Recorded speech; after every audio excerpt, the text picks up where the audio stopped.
Mom for City Council. It all began one afternoon at the Springfield firehouse, where my mom works. "How can we do our job when the roads are so bad?" Sergeant Goodman grumbled.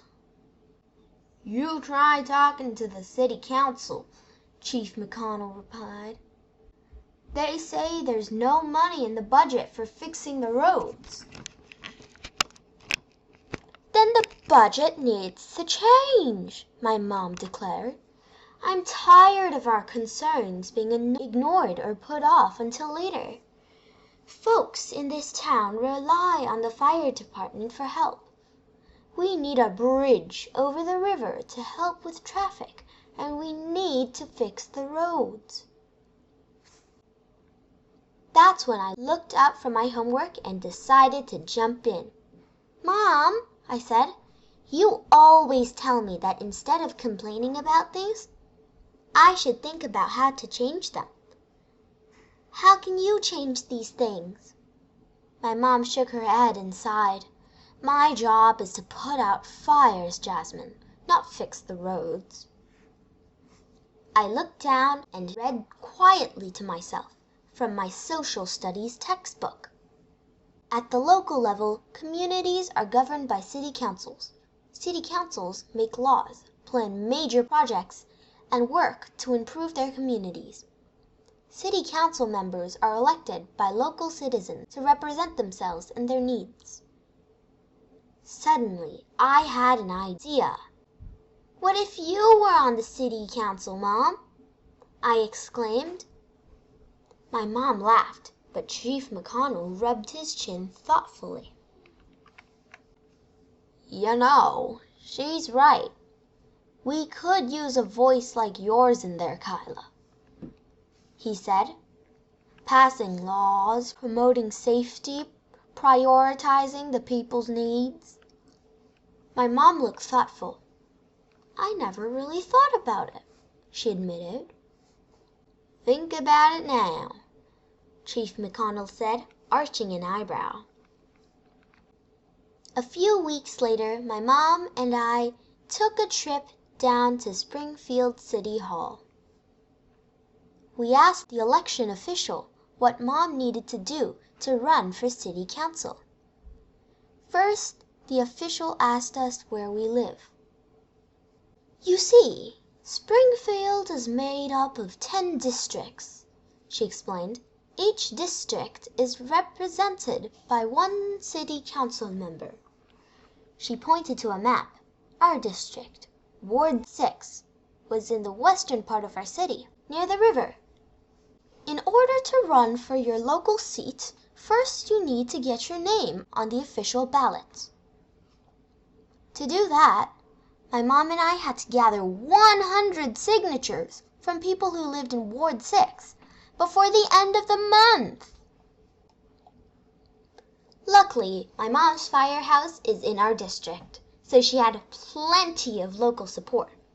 We talked to librarians, teachers, and police officers, as well as doctors and nurses at the community hospital.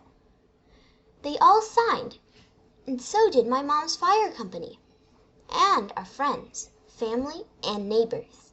In 2 weeks, we had over 100 signatures, so we took them back to City Hall. The next day, the newspaper ran a small article. "Local firefighter Kyla Walker running for Ward 6 seat." The race was on. "Now what?" I asked my mom. "Now we knock on doors," she said. "It's called canvassing, and it's the best way to meet voters and learn what's important to them.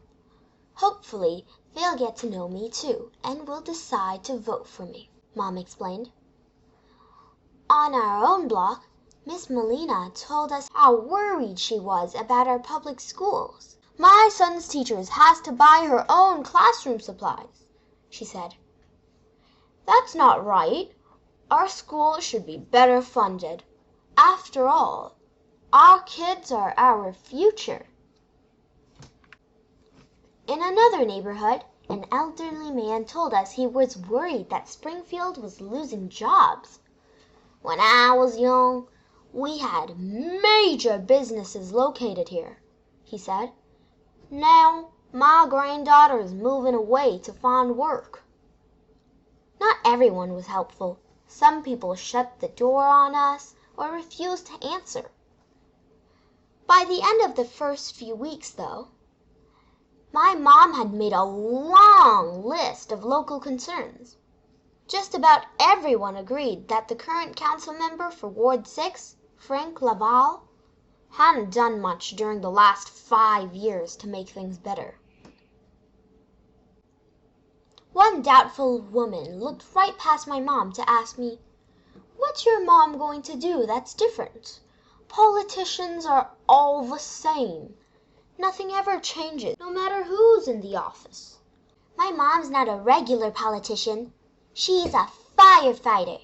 She's dedicated her whole life to helping the people of Springfield," I said, handing her a flyer. "Here are all the things she's working to change." She still seemed doubtful, but she accepted the flyer, and I counted that as a win. Sometimes people were surprised to find a 10-year-old on their doorstep. I tried to use that to my advantage. "I used to think that politics were just for grown-ups," I explained. "Now that I'm getting to know my community, I can see that politics touches everyone's life.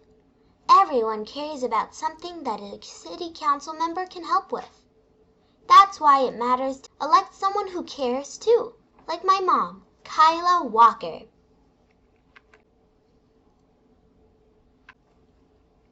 Canvassing worked. Many folks grew excited that my mom was running. They liked her goals: repairing our roads, creating new jobs, and funding our schools. Some supporters were so enthusiastic that they decided to volunteer with our campaign. And suddenly, we had a whole team to help us. They went canvassing too, working to convince our community that my mom would be the best representative. At last, after 3 months, election night arrived. The whole campaign gathered at the firehouse to wait for the results. The local news played on the TV while people congratulated my mom on a well-run race. Then she turned to me and said, "Remember, Jasmine, no matter what happens, we've already won. We tried our hardest, and we've brought our community together. That's no small thing." I nodded, but my stomach felt like it was full of butterflies. I knew my mom was right, but I still wanted her to win.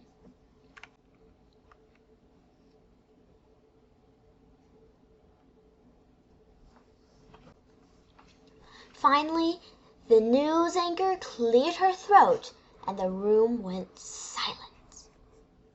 "It's been a tight city council race in Ward 6 between current representative Frank Laval and challenger Kyla Walker," the anchor said.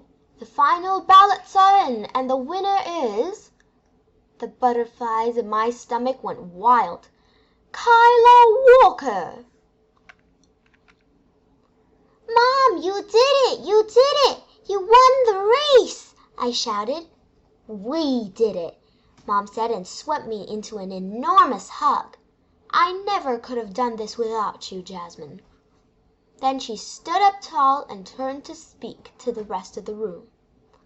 I knew in that moment she was ready to serve as the newest member of the Springfield City Council. As for me, I can't wait to be by her side when the real work begins.